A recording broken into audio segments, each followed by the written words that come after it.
২৭তম BCS পরীক্ষায় উত্তীর্ণ হয়ে ২০০৮ সালে শিক্ষা ক্যাডারে নিয়োগ পেয়েছিলেন ওবায়দুর রহমান। তখন সরকারি চাকরি পাওয়ায় নিজ এলাকা ময়মনসিংহের তারাকান্দায় মানুষ তাকে সংবর্ধনাও দেয়। পরে পরীক্ষায় অনিয়মের অভিযোগ তুলে সেই নিয়োগ বাতিল করে দেয় তৎকালীন সরকার। চাকরি ফিরে পেতে ১.৫ যুগ আইনি লড়াই করতে হয়েছে তাকে। এই পুরো সময় জুড়ে পরিবারের খরচ নির্বাহে ওবায়দুর রহমানকে করতে হয়েছে বিভিন্ন বেসরকারি প্রতিষ্ঠানে চাকরি। এলাকা গেলে বলতো যে বাবা তুমি কি করো এখন, ব্যাংকে চাকরি করি। কেন, চাকরি কোথায় তোমাদের, বিসিএস এর চাকরি কোথায়?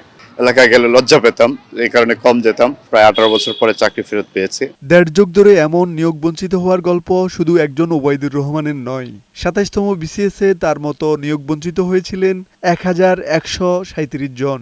এই বঞ্চিতদের গত ২০ ফেব্রুয়ারি নিয়োগ দেওয়ার সিদ্ধান্ত দিয়েছিলেন হাইকোর্টের আপিল বিভাগ। ইতিমধ্যে যারা নিয়োগপ্রাপ্ত হয়েছেন তাদের সঙ্গে ন্যাশনাল সিনিয়রিটি পাবেন। পরে পিএসসির সুপারিশে সম্প্রতি ৬৭৩ জনকে বিভিন্ন ক্যাডারে নিয়োগ দেওয়া হয়েছে। আইনি লড়াইয়ের পাশাপাশি নিয়োগ বঞ্চিতরা মাঠে আন্দোলনও করেছিলেন। সময় অনেক গড়ালেও হাল ছাড়েননি তারা। একটা শূন্যতা ছিল যে আমার চাকরিটা হয়েও হলো না। এই শূন্যতা, এই অভিব্যক্তি সবসময়ই কাজ করতো আমাদের মধ্যে। তবে আমরা কখনো হাল ছাড়িনি। আমরা আইনি লড়াইয়ে ছিলাম সবসময়ই। আমরা আইনের প্রতি শ্রদ্ধাশীল ছিলাম এবং আমরা জানতাম যে এটা আমরা একদিন না একদিন ফিরে পাবো। ২৭তম বিসিএসে নিয়োগ বঞ্চিত হয়ে অনেকেই বিদেশে পাড়ি দিয়েছেন, কেউ আবার মারা গেছেন। নিয়োগপ্রাপ্তদের কারো কারো বাবা মা সন্তানের বিসিএস ক্যাডার হওয়ার খবর দেখে যেতে পারেননি। ভিন্ন কেরিয়ারে চলে গেছেন, দেশের বাইরে গেছেন। কেউ হয়তো এই 18 বছর বা 18.5 বছরে হয়তো নেই।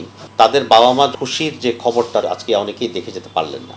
আমার বাবাও তখন জীবিত ছিলেন। অনেক আক্ষেপ থাকলেও বঞ্চিতরা এখন নিয়োগ পেয়ে খুশি। দেশের কল্যাণে সর্বস্ব দিয়ে কাজ করতে চান তারা।